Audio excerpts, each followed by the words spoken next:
Well, the repercussions may be felt for 10 years or longer, but the immediate impact is going to go well beyond the so-called sanctions. What the point I was really making was we're slapping sanctions on Russia.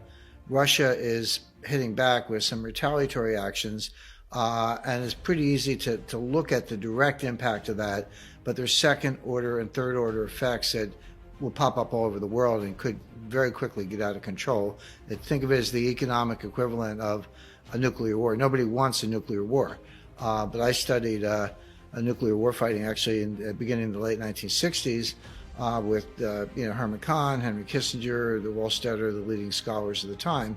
And they had different theoretical views. A lot of it was game theoretic. Fortunately, we didn't actually have a nuclear war. But the one thing they all said in common, the one thing they all shared was, don't go there. And what they meant was that nobody wakes up and says, oh, gee, I think I'll start a nuclear war today. What a good idea. That never happens. What does happen is you get into an escalatory situation, back and forth, where you're escalating and escalating, and you end up in a nuclear war. You never intended it, never started out that way, but you end up there through escalation. Now take that, and that is good analysis, take that and apply it to what is now, I would say, the first full-scale economic war, sanctions war. We've had sanctions, for a long time. I mean, going back to at least the 70s with Iran, but even before that, I mean, FDR put sanctions on Japan in August 1941, and then 5 months later they bombed Pearl Harbor. So the not coincidence, but the coexistence or interaction of economic sanctions and kinetic warfare is nothing new. So we've had it before. Nothing on this scale. This is unprecedented in its scope and application.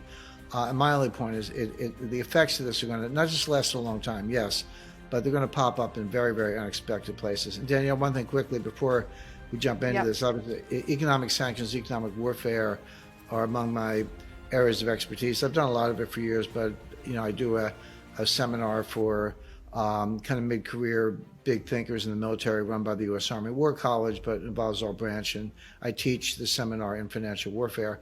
So it's kind of my topic, but I don't want to overlook the human tragedy and the human cost and the civilian casualties from what's going on in Ukraine. So when I talk about economic effects, I'm not either unaware of that or unsympathetic. We certainly all pray for the victims of this, but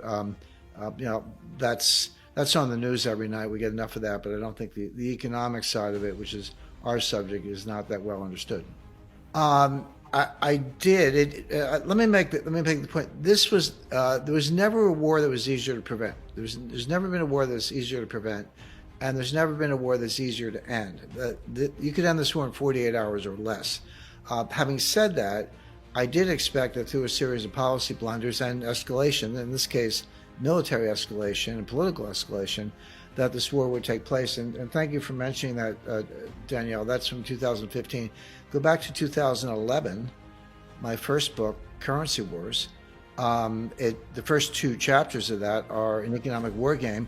And then later in the book, around on page 250 or so, I have a whole section on Ukraine, Russia, and natural gas. So this has been brewing for a long time.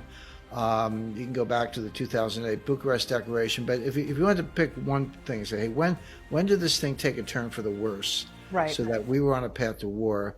That was the color revolution sponsored by Obama and Biden, which was a coup d'etat. I mean, the president of Ukraine at the time, he was pro-Russian. He was nobody's idea of a nice guy, but he was duly elected. They had a democracy, and he was elected, and he had the plurality and a coalition in the parliament. And Obama set out to depose him, and they did. And they put in Poroshenko, who was a U.S. puppet.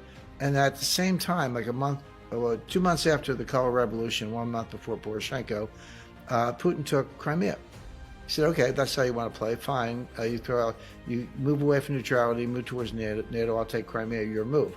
And then there was nothing. Putin didn't take one square inch during the Trump administration, because Trump is highly unpredictable, but put Biden back in, who was part of the original Obama-Biden team, and here we are again. So you could easily see this coming. Yeah, that's an interesting point that I want to get back to. If the Russians had the propaganda to put Trump in power, Why wouldn't he have done it under Trump? Because they didn't have the propaganda to put Trump in power. That was a lie concocted by Hillary Clinton, pursued by the Democratic National Committee. And, if I'd said that, well, I did say that 6 years ago, but when you said it 6 years ago, you were disregarded as a kook. But now, through multiple investigations, reports, that information is out there. In fact, it's worse than that. Not only was the Trump-Russia, collusion hoax, which has been thoroughly looked at by congressional committees, the Department of Justice Inspector General, the Mueller Commission, everybody looked at it, bipartisan, independent, etc., all said the same thing. It was a hoax. It was a fake dossier. It never happened. So not only was Trump not in Putin's pocket, he was the only one who stood up to Putin in such a way that Putin didn't take one square inch of territory. He took Crimea under Obama. Now he's taking kind of half the country under Biden. Didn't take anything under Trump. So that completely debunks that. But just to take it one step further, who is in the pocket of the Ukrainians, at least? And the answer is Joe Biden, because of Hunter Biden, who made millions of dollars from Burisma, their large natural gas company. Ukraine is ranked in the low 90s of the most corrupt countries in the world. In other words, it's at the bottom on a corruption list with the most honest countries being on top. Ukraine is very close to the bottom. It's the most corrupt country in Europe, one of the most corrupt countries in the world.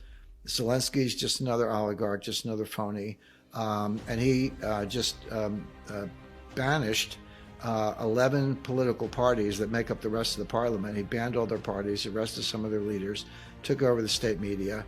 He's got tens of millions, if not more, stashed away in the bank. So he's another corrupt. This thing about Zelensky's in the Churchill. I mean, give me a break. He's one of the most corrupt officials around. Just another oligarch. Now you can take sides, but to me, Putin's a dictator. Zelensky's a dictator. Pick your dictator. But this idea that he's some good guy Democrat is nonsense. I want to get back to your point when you said this war could be over in 48 hours. How would that play out for you? Well, it's a phone call, basically. I mean, Biden's kind of non-compos mentis, but somebody who can string a few sentences together needs to call Zelensky and say, here's what we're going to do. You're not going to join NATO. We'll get the NATO Secretary General, Jens Stoltenberg, to say that. You need to say it, and the U.S. will say it. So you're not going to join NATO. You're not going to join the EU. You can be independent in the sense of being autonomous, but you have to be neutral. And there are plenty of models for this. Finland during the Cold War, Austria during the Cold War, potentially Ukraine today. There's when you've got two great powers, whether it's the U.S. and Russia or the U.S. plus Europe and Russia confronting each other, the idea of buffer states, I mean, that's as old as, maybe if not history, at least the history of buffer states is several centuries old at this point. It's a part of what every international strategist looks at. So Ukraine should be a buffer state. It should be neutral. That way Putin has no reason to invade, and we have no reason to try to push the borders of NATO to a point slightly east of Moscow, which Moscow hasn't been attacked from the east since Genghis Khan.